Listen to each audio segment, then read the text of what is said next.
오늘은 목숨을 건 스데반의 설교 마지막 네 번째 시간을 가지려고 합니다. 여러분들도 잘 아시다시피 이제 스데반 집사님은 산헤드린 법정에 지금 서 있습니다.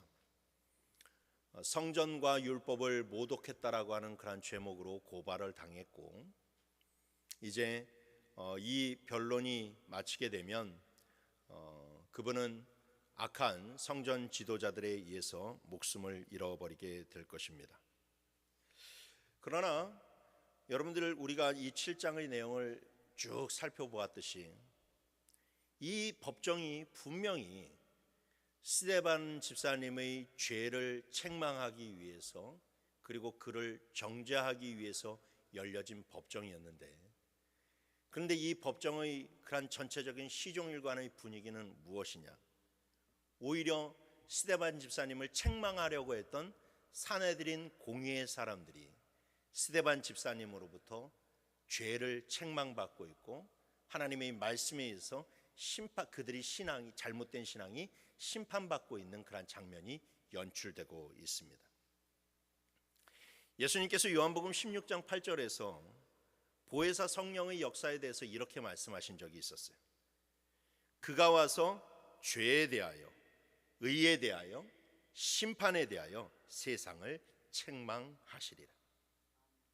이 말씀처럼 하나님께서는 스데반 집사님에게 성령의 그런 강권적인 역사로 함께 하셨고, 그래서 그 성령의 음성을 통해 산헤드린 법정에서 바로 그 산헤드린 공의의 사람들이 잘못된 신앙을 책망하고 계신 거예요. 하나님께서 스데반 집사님의 설교를 통해서 그들이 잘못된 신앙을 지적하신 것은 아직 그들을 사랑하시기 때문에 그래요. 그들을 지금 당장 심판하시겠다라는 것이 아니라 그들의 잘못된 신앙을 책망하심으로 말미암아 그들이 잘못된 길에서 돌아서기를, 그리고 잘못된 신앙에서 바로 다른 신앙으로 다시금 돌아서기를 원하시기 때문에 간절한 그런 사랑의 음성으로 그들의 영혼을 두드리고 계신 것입니다. 그러므로 그들은 이 말씀을 들었을 때에 마음의 찔림이 있었다라고 성경이 이야기하고 있어요. 그러면 마음이 찔림이 있었으면 그들은 회개하고 하나님 앞에 돌아와야만 됐습니다. 하지만 여러분들도 이 이야기의 결론을 잘 알고 있듯이 그들은 마음의 찔림을 받았지만 회개하지 못했습니다. 오히려 큰 소리를 지르고 귀를 막으면서 스데반 집사님을 향하여서 돌을 던져서 그분의 목숨을 앗아가고 말았죠. 여러분, 이 말씀은 절대로 예수 믿지 않는 세상 사람들을 향한 말씀이 아니라는 것을 우리는 알아야만 됩니다. 이 말씀은 믿는 자들을 향한 말씀이에요. 누가 스데반 집사님을 향하여서 돌을 던졌습니까? 바로 하나님을 믿는 유대인들이 던졌어요. 그것도 아주 하나님을 잘 믿는다라고 세상 사람들 앞에서 자랑하고 정평이 나 있는 종교 지도자들이 던졌습니다. 그리고 오늘 본문에서 52절 말씀해 보니까 너희 조상들이 선지자들 중에 누구를 박해하지 아니하였느냐라고 이야기하고 있습니다. 그 조상들도 계속해서 선지자들을 죽였어요. 여러분, 하나님의 선지자들 가운데 이방인의 손에 죽은 선지자는 극히 드뭅니다. 대부분의 그러한 선지자들이 누구에게 박해를 받고 누구에 의해서 죽임을 당했느냐? 유대인에 의해서 박해를 받고 유대인에게 죽임을 당했어요. 하나님을 섬기는 자들에게 그렇게 죽임을 당했다라는 겁니다. 여러분, 너무나도 아이러니하지 않습니까? 그래서 우리는 이 스데반 집사님의 설교를 우리가 귀담아서 들을 수가 있어야 돼요. 세상 사람들이 귀담아서 듣는 것이 아니라 우리가 이 말씀에 귀담아 들을 수가 있어야만 됩니다. 왜냐하면 우리가 이 말씀에 귀를 닫으면 우리 또한 유대인들처럼 정말로 진실한 성도들을 핍박할 수밖에 없고 교회를 핍박할 수밖에 없다라는 겁니다. 그래서 우리는 늘 이 설교 말씀에 우리 자신을 비추어 볼 수 있어야만 돼. 이 말씀이 우리의 귀에 들려야 되고, 이 말씀 앞에서 우리가 아멘해야 되고, 이 말씀을 통해서 우리가 변화되어야만 됩니다. 그래야 우리가 생명의 길을 걸어갈 수 있지만, 이 말씀이 여전히 우리 그런 귓가에 지루한 소리로 들리고, 나 그거 다 알아 라고 그렇게 재창하면서 자기의 그런 삶은 전혀 바뀌지 않는 그런 삶을 살아간다면, 여러분, 우리가 사내들인 공의의 사람들과 무엇이 다르다고 할 수 있겠습니까?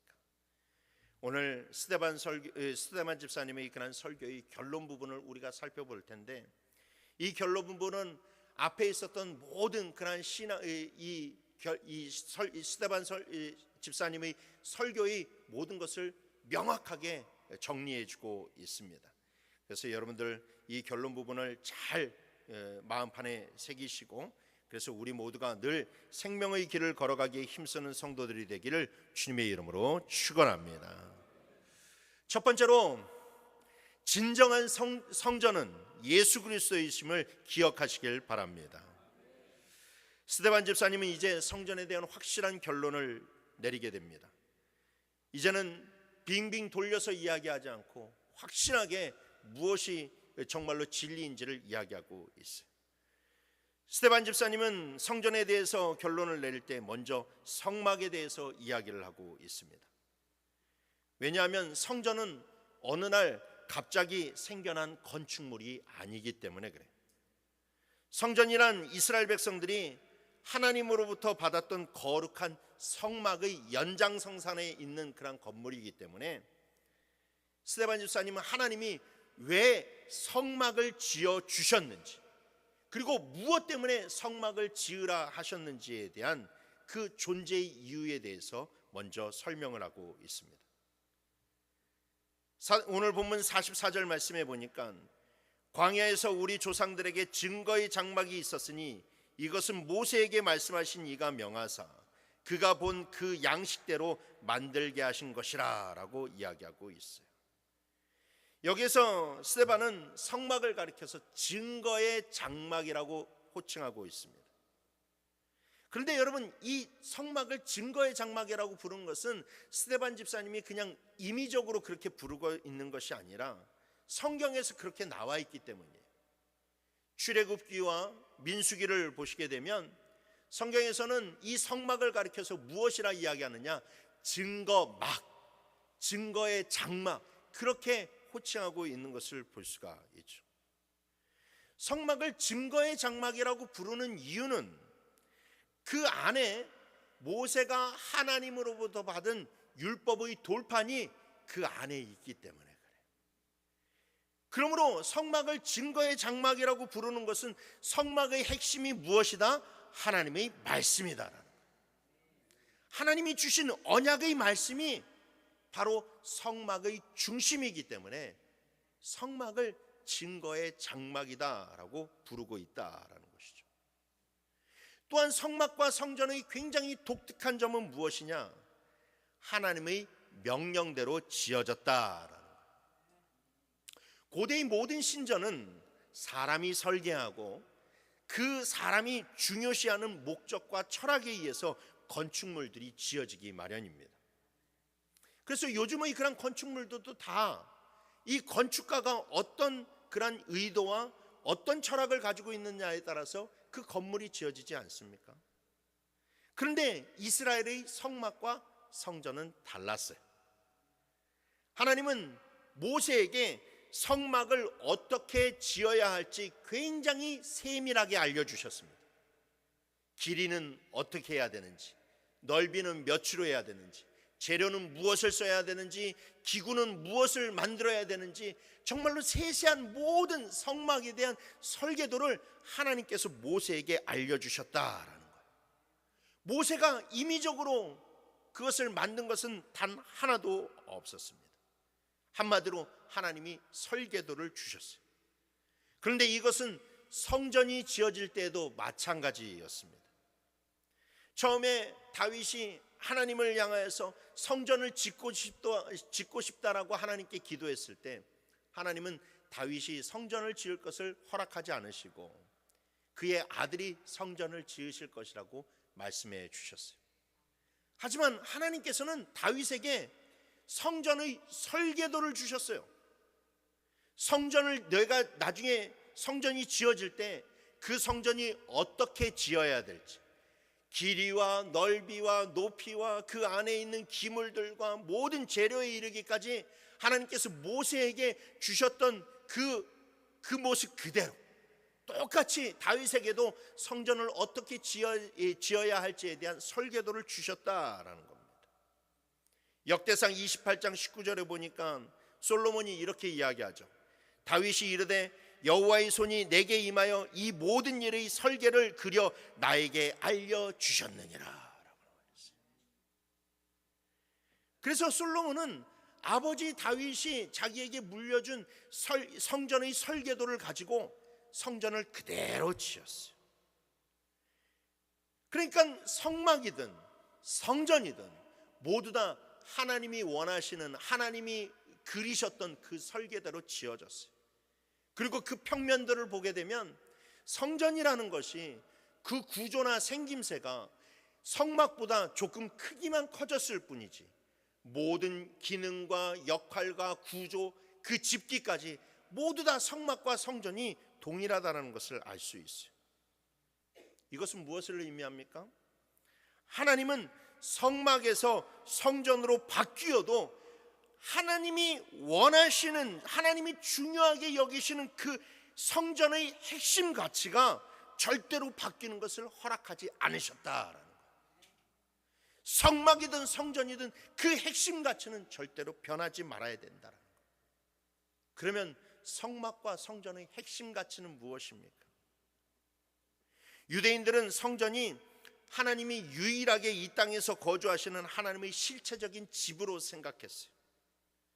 그러나 여러분, 하나님은 성전을 지으실 때 하나님의 집으로 지으신 것이 아니에요. 하나님 본인이 거기 거주하시려고 야 이것을 이렇게 지어라 라고 그렇게 명령하신 것이 아니라는 겁니다. 본문 48절 49절을 보게 되면 스데반 집사님은 이사야 선지자의 말씀을 빌려서 이렇게 이야기하고 있어요. 그러나 지극히 높으신 이는 손으로 지은 곳에 계시지 아니하시나니 선지자가 말한 바 주께서 이르시되 하늘은 나의 보좌요 땅은 나의 발등상이니 너희가 나를 위하여 무슨 집을 짓겠으며 나의 안식할 처소가 어디 있느냐라고 그렇게 이야기하십니다. 하나님은요, 이 땅이, 이 지구가 하나님의 발등상밖에 되지 않는다라고 이야기하고 있어요. 발등상이 무엇입니까? 고대 왕들은 의자에 앉아 있을 때 밑에다 받침대를 두었어요. 우리가 가끔가다 저번에 우리 이 감사 예배를 드렸을 때 사회를 보시던 목사님이 여기 오셔가지고 발판을 좀 달라고 얘기하셨잖아요. 그게 발등상입니다. 발등상, 발받침대. 그러니까 위대하신 하나님 앞에서는 사실상 이 지구가 온 우주에 비하면 먼지 조각도 되지 않지 않습니까? 그만큼 이 지구라는 것이 너희들에겐 크게 보일런지 모르지만 하나님 앞에서는 발등상밖에 되지 않는다는 거예요. 그런데 어떻게 그 성전 건물 하나 지어놓고 그것이 나의 안식할 처소가 될 수 있다라고 생각하느냐라고 하면서 하나님이 말씀하신 것은, 하나님은 이 성전을 자신의 그런 이 쉼터나 아니면 자기의 집으로 설계하신 것이 아니라는 것을 이야기해 주고 있다라는 거예요. 그래서 우리는 하나님이 의도하신 성막과 성전이 진짜 의도가 무엇인지를 알아차려야만 됩니다. 그러면 하나님은 성막과 성전에서 무엇을 보여주시려고 직접 설계를 하셨을까요? 그것은 다름 아닌 예수 그리스도입니다. 하나님은 성막을 통해서, 성전을 통해서 예수 그리스도를 우리에게 보여주시려고 하나님은 그 성막과 성전을 직접 설계하시고 지으라 하셨다라는 거예요. 아까도 언급했듯이 성경이 성막을 가리켜서 증거의 장막이라고 부르는 것은 성막의 핵심이 말씀 대신 예수 그리스도에 있기 때문에 그래요. 그래서 성막을 보면 볼수록 예수 그리스도가 보입니다. 성전 안에 있는, 성막과 성전 안에 있었던 여러분 집기들을 한번 차근차근 살펴봅시다. 먼저 번제단을 보십시오. 번제단은 죄인을 대신해 드려지는 희생제사가 드려지는 곳입니다. 이것은 예수 그리스도의 십자가의 죽음을 예표하고 있어요. 성전 안에는 물두멍이 있었습니다. 제사장들이 손과 발을 씻는 곳이었죠. 그러나 이것은 예수 그리스도 안에서 영적인 정결, 즉 말씀과 성령을 통해서 우리가 씻김을 받는다는 것을 상징해 주고 있어요. 성전 안에는 등잔대가 있었습니다. 이것은 하나님이 빛으로 생명으로 인생들을 인도하신다는 것을 상징합니다. 그래서 예수님이 이 땅에 오셨을 때 나는 세상의 빛이다 라고 그렇게 말씀하신 거예요. 성전 안에는 진설병상이 있었습니다. 이는 이스라엘 12지파에게 하나님이 그들을 먹이시고 공급하신다는 것을 의미합니다. 그리고 예수님은 이 땅에 오셨을 때 나는 하늘로부터 내려온 생명의 떡이다 라고 말씀하셨어요. 성전 안에는 언약궤가 있었습니다. 십계명 돌판과 만나 항아리, 아론의 쌍난 지팡이가 그 안에 들어있었죠.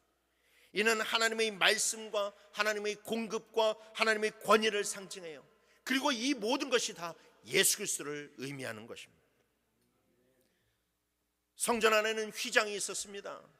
휘장은 성소와 지성소를 구분함으로 말미암아서 죄 많은 인간들이 하나님 앞에 나아가지 못하도록 그것을 막고 있었지만, 그러나 이 성전의 휘장은 예수님의 육체를 상징했어요.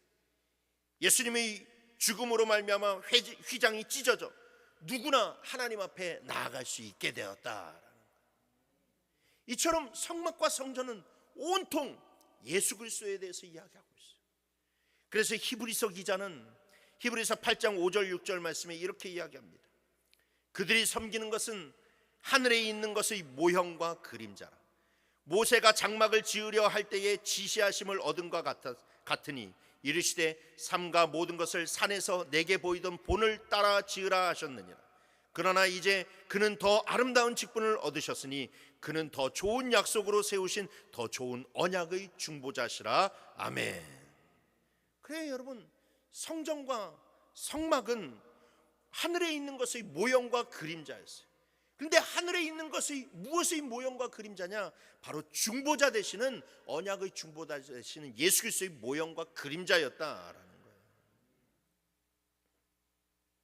그런데 여러분, 그래서 이 성막과 성전을 보게 되면 예수 그리스도를 발견해야 되고 중보자를 발견해야만 되는데, 유대인들은 하나님이 왜 성막과 성전을 주셨는지를 깨닫지 못하고 그 건물 자체만 우상시 여겼어요. 그 안에만 들어가면 자기네들이 거룩해진다라고 생각했고, 그 안에서 제사를 드리면 자기네의 그런 죄들이 깨끗해진다라고만 생각했어요. 그런데 여러분, 그것이 아닙니다. 그 건물이 그들을 깨끗게 하는 것이 아니라 그 건물 안에 임재해 계신 하나님의 영광이, 그들이 하나님을 만났을 때, 언약의 중보자 되시는 말씀 되시는 예수 그리스도를 만났을 때, 그 말씀을 들었을 때 깨끗해진다라는 것이죠. 그래서 스데반 집사님은 이 말씀을 통해서 그들이 예수 그리스도를 버리고 그 빈 껍데기에 불과한 성전을 우상시하고 있는 그들의 잘못된 신앙을 지적하고 있는 거예요. 그들은 하나님을 믿은 것이 아니라 성전 건물을 믿은 것이었다라는 것이죠. 여러분, 성전 안에 하나님을 발견하지 못하면, 성전 안에서 하나님을 만나지 못하면 그 성전은 아무런 쓸모가 없는 거예요. 그래서 에스겔서 10장 18절 말씀에 보니까 여호와의 영광이 성전 문지방을 떠나서 그룹들 위에 머물렀다라고 얘기해요. 하나님을 찾지 않는 곳, 하나님을 만나지 않는 그 성전에서는 이미 하나님의 영광이 그 문지방을 떠나버렸다라고 이야기하지 않습니까? 하나님은 그런 건물을 전혀 아까워하지도 않았어요. 그래서 예루살렘 성전을 하나도 아까워하지 아니하시고 로마 군대의 그런 군합발에 무참히 짓밟히는 것을 허락하셨다라는 것이죠. 왜? 진짜 성전은 예수 그리스도이고 그 예수 그리스도를 만나는 것이 중요하기 때문에 그렇습니다. 그러나 여러분, 정말로 안타까운 것은 오늘날에도 여전히 이 눈에 보이는 성전에 집착하는 이들이 많이 있다라는 거예요. 그냥 교회에 오고 가면은 자기가 거룩해지는 것으로 생각을 합니다. 교회에 출석하면 자기가 구원받을 것으로 생각을 합니다. 내가 교회에 와서 예배 드리고 헌금 드리면 하나님께서 나를 기뻐하실 것이라고 생각합니다. 교회에 왔는데 예수님을 만나지 못하고 가는 사람들이 너무나도 많이 있습니다. 교회에 왔는데 말씀을 그 마음속에 담지 못하고 그냥 자기가 갔다는 그 사실만으로 만족하는 신앙인들이 얼마나 많은지 모릅니다. 예수 없는 신앙생활을 하고 있는 거예요. 그러나 여러분, 교회의 본질은 건물이 아니라 예수 그리스도예요. 그래서 여러분, 이 교회에 나오셨다라면 반드시 예수 그리스도를 만날 수 있어야만 됩니다.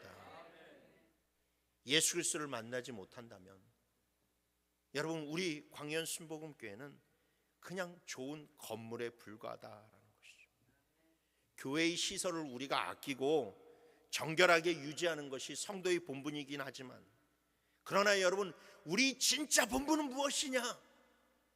이 교회에 왔을 때 예수 그리스도를 만나는 것에 있음을 기억하시길 바랍니다. 그러니 늘 사모하는 심령으로 예배에 나오시길 바랍니다. 주님의 음성을 듣고자 하는 마음을, 간절한 마음을 가지시길 바라고, 강단에서 말씀이 선포될 때 그 말씀을 하나라도 놓치지 않으려고 하는 그런 마음가짐으로 여러분들 이 자리에 앉아 있으시길 바랍니다. 그리고 그 말씀을 통해서 여러분들이 삶을 변화시키십시오. 여러분들이 신앙을 변화시키십시오.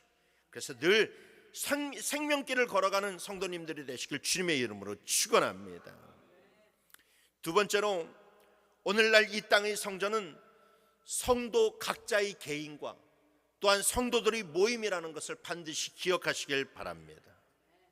오늘날의 성전은 무엇이냐? 성도 자신과 성도들의 모임이다라는 거예요. 예수님께서는 예루살렘 성전이 돌 위에 돌 하나도 남지 않고 다 무너질 것이라고 예언하셨어요. 그리고 진짜 예수님의 말씀대로 AD 70년에 로마의 티투스 장군이 군대를 이끌고 예루살렘에 쳐들어와서 예루살렘 성전을 모두 다 무너뜨리고 말았어요. 그래서 그 이후로 이 땅 가운데 건물로서 불려지는 성전은 모두 사라지고 말았어요. 그냥 외형적으로 건물을 딱 보고 저게 성전이야 라고 말할 수 있는 것은 하나도 없다라는 겁니다. 우리는 가끔 교회나 예배당을 가리켜서 성전이라고 편의상 그렇게 부를 때가 있지만, 여러분, 그것은 엄밀히 말해서 옳은 표현이 아니에요. 이 땅 가운데서 우리가 건물을 두고 어떤 그 집을 두고 성전이라고 부를 수 있는 것은 하나도 없어요. 이방 종교나 아니면 이단들이나 자기네 그런 건물을 가지고 저거 성전이라고 그러지, 여러분, 우리 기독교인들은 그래서는 안 됩니다. 하나님은 더 이상 건물로서의 성전을 허락하시지 않았어요. 이스라엘에 가보면 굉장히 아이러니한 장면이 무엇이냐? 옛날 예루살렘 성전이 있던 장소에 이슬람 사원이 서 있다라는 거예요. 황금빛으로 번쩍번쩍거리는 그런 지붕을 가지고 있는 이슬람 사원이 그 예루살렘 과거 솔로몬 성전이 서 있던 그 장소에 이슬람 사원이 떡하니 서 있어요. 그러면 성지순례를 가시는 성도님들 가운데서 어떤 분들은 탄식을 합니다. 하나님의 성전이 세워져 있어야 될 곳에 저렇게 이슬람 사원이 서 있으니 정말로 이거 가슴 아픈 일이다 라고 그렇게 이야기들 합니다. 근데 여러분, 전혀 가슴 아파할 필요가 없어요. 왜? 하나님이 그렇게 하셨기 때문에 그래요. 지금도 유대인들은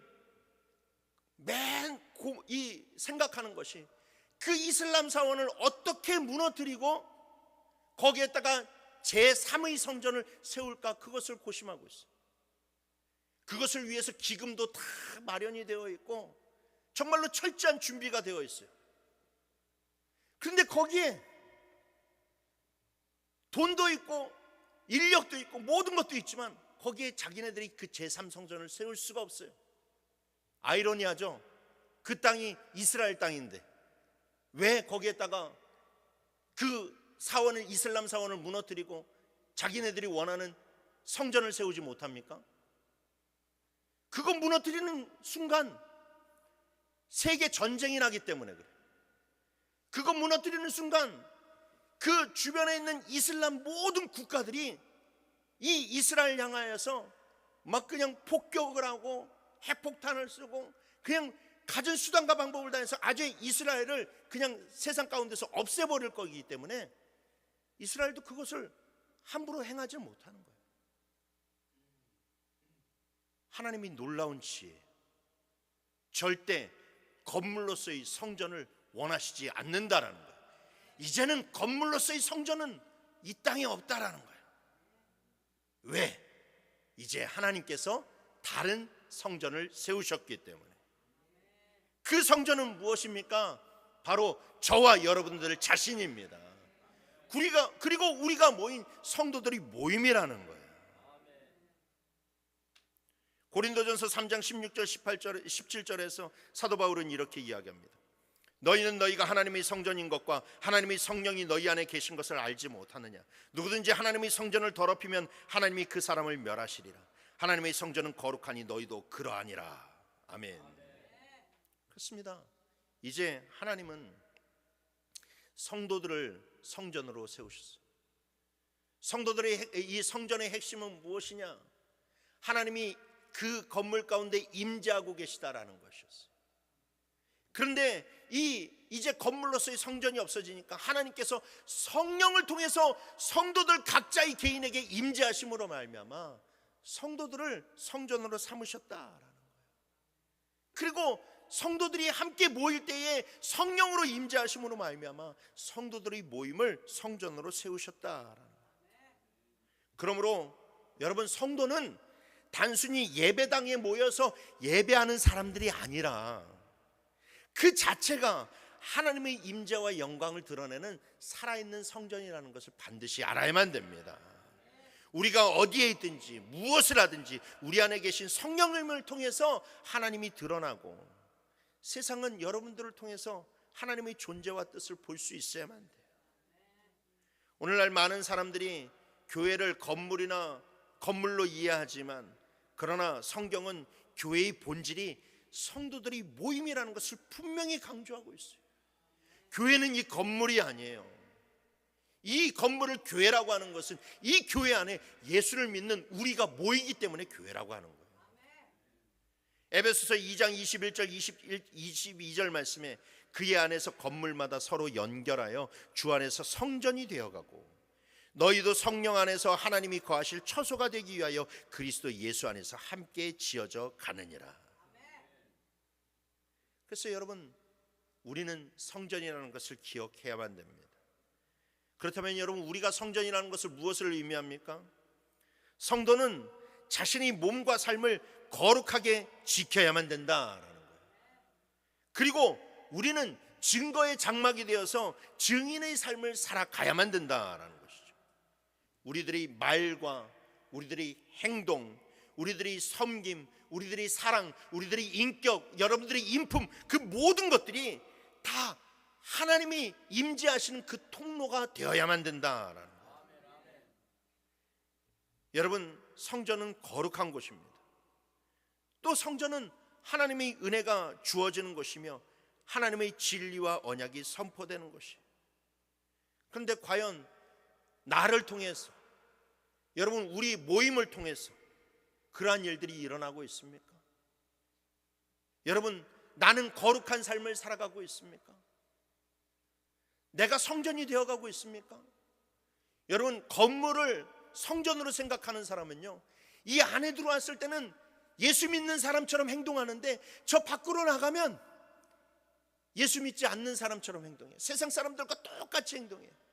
그게 바로 건물을 성전으로 생각하는 사람들이에요. 그런데 자기 자신을 성전으로 여기는 사람들은 그렇지가 않습니다.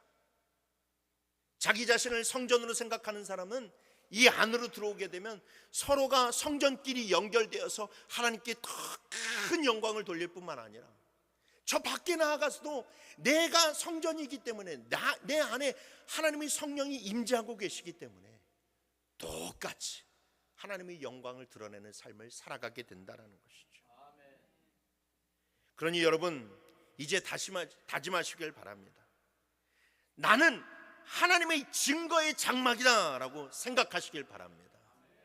여러분들 다 같이 따라 하십시오. 나는 하나님의 증거의 장막이다.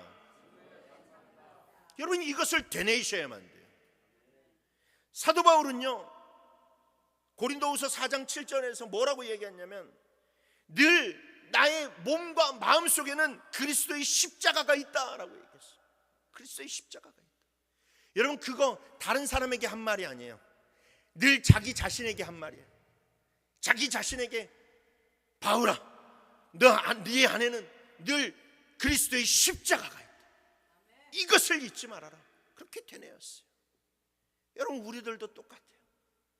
우리들도 늘 스스로에게 이야기할 수 있어요. 내 안에는 그리스도의 십자가가 있다.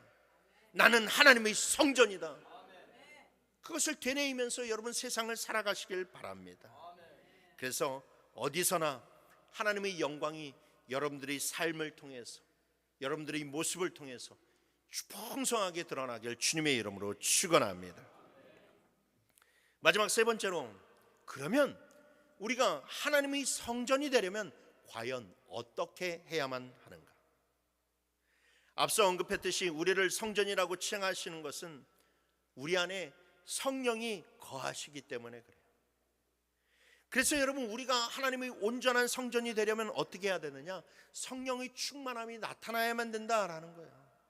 성령의 열매가 주렁주렁 달리고 성령의 감동에 따라서 살아가는 삶을 살아갈 때 여러분 우리가 하나님의 성전이 될 수 있는 거예요. 하지만 성령이 그 안에 계심에도 불구하고 성령을 거스르는 삶을 살아가는 것은 여러분 성전을 더럽히는 것이나 마찬가지라는 것이죠. 여러분 성령을 거슬러서는 안 됩니다. 여러분들이 예수를 주라 고백하는 순간 성령이 여러분 안에 임재함을 믿으십니까? 여러분 안에 성령이 있으심을 믿으세요? 예, 맞습니다. 여러분들이 예수를 주로 고백하는 순간 성령은 여러분들 안에 거하십니다. 그런데 성도들에게는 두 가지 유형이 있어요. 성령이 그 안에 거하심에도 불구하고 그 성령을 거슬러서 신앙생활을 하는 사람들이 있는 반면에 어떤 사람은 그 성령의 이끄시는 대로 신앙생활을 하는 사람들이 있다.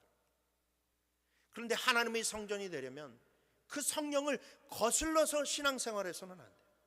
오늘 본문 보십시오. 51절 말씀에 목이 곧고 마음과 귀에 할례를 받지 못한 사람들아 너희도 너희 조상과 같이 항상 성령을 거스르는도다 라고 얘기합니다. 스데반 집사님은 여기서 하나님의 성전이 되기를 거부하고 성령을 거스르는 자들을 가리켜서 무엇이라 이야기하느냐? 목이 곧고 마음과 귀에 할례를 받지 못한 사람들이라고 이야기하고 있어요. 이 사람들이 바로 성령을 거스르는 사람들이에요. 한마디로 말해서 하나님의 감동과 하나님의 말씀에 불순종하는 교만한 자들이 성령을 거스르는 자들이라는 거예요. 그렇죠. 신앙생활하면서 예수 믿는다고 하면서도 하나님 믿는다고 하면서도 말씀과 정반대로 살아가는 사람들이 얼마나 많은지 몰라요. 자기 생각대로 신앙생활하고 자기 고집대로 신앙생활하고 불순종하면서 신앙생활하는 사람들이 얼마나 많은지 몰라요. 그러나 여러분 신앙생활은 그렇게 하는 게 아니에요. 신앙생활은 하나님께서 내게 말씀하시면 아멘으로 화답하고 그리고 그 말씀 앞에 나의 고집을 꺾는 거예요. 나의 인성을 꺾는 거예요. 나의 생각을 꺾는 겁니다. 그래서 나라고 하는 그 자신을 거슬러서 하나님의 말씀대로 신앙생활해야 돼요. 그리고 성령이 늘 우리 마음 가운데 말씀하세요. 감동을 주세요. 야, 사랑해라. 야, 인내해라. 용서해라. 품어라. 높여줘라. 이런 성령이 그런 감동을 주실 때 우리가 그 감동에 순종하는 삶을 살아가는 거예요. 여러분, 그러나 그 성령의 감동에도 귀를 닫고, 그리고 또한 하나님의 말씀에게도 순종하지 않는 것은 목이 곧고 마음과 귀에 할례를 받지 못한 사람입니다. 여러분, 일찍이 하나님은 아브라함과 그의 후손들에게 모두 다 할례를 받으라고 명령하셨어요. 할례는 무엇입니까? 더러운 것을 베어버리고 내가 이제부터 하나님의 선민이 되겠다라고 하는 징표였어요. 그래서 이스라엘 백성들은 모두 다 할례를 받았어요. 그런데 여러분, 육신의 할례를 받았다는 것이 중요한 것이 아니에요. 육신의 할례는 그냥 단순히 겉으로 보여주는 징표일 뿐이지, 진짜 중요한 것은 마음의 할례예요. 마음의 할례. 육신의 할례, 이스라엘 백성들은 자기네들이 육신의 할례를 받았으니까 다 하나님의 백성이라고 생각했는데 그렇지 않습니다, 여러분. 마음의 할례를 받아야 진짜 하나님의 백성인 거예요. 진짜 할례를 받은 거예요. 이것은 여러분 구약에서도 선명하게 드러나 있어요. 구약의 율법에 뭐라고 이야기합니까? 신명기 10장 16절 말씀, 우리 다 같이 한번 읽어봅시다. 시작. 그러므로 너희는 마음에 할례를 행하고 다시는 목을 곧게 하지 말라. 아멘.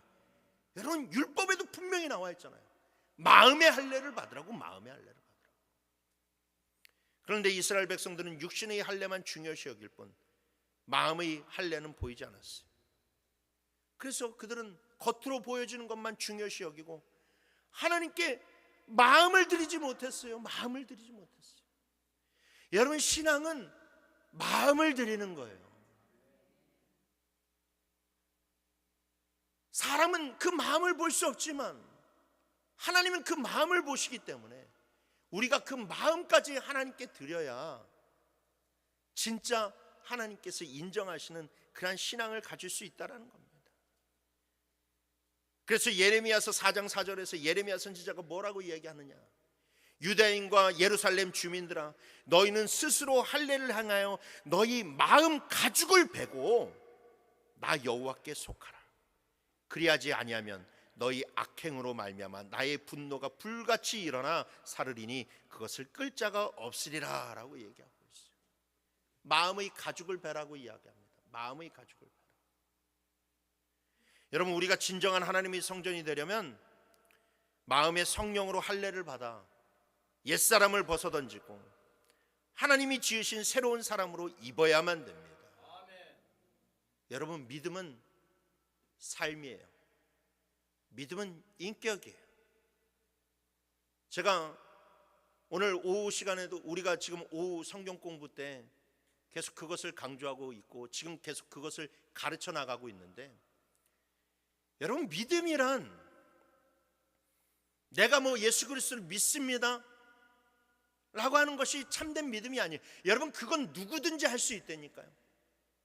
하나님께 마음을 드린 사람이건 마음을 드리지 않은 사람이건 다 사도신경 할 수 있고 다 예수 그리스도를 믿는다고 신앙 고백할 수가 있어요. 그런데 여러분, 마음을 드린 사람이 진짜 하나님께 드린 거예요. 그런데 마음을 드린 사람이 어떤 사람이냐? 그 삶이 바뀌어요. 그 말이 바뀌어요. 완전히 그 삶이 하나님의 사람으로 바뀌어요. 그래서 믿음은 삶이에요.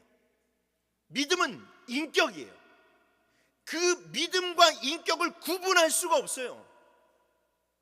그래서 그 사람을 보게 되면, 그 사람의 삶을 보게 되면 그 사람의 믿음이 보이는 거예요. 입술은 변하지도 않고 성격도 변하지도 않고 그 삶도 변하지도 않았는데 그 사람을 믿음 있다라고 이야기할 수 있습니까? 인간은 그럴 수 있을런지 몰라도 하나님은 그러실 수가 없어요.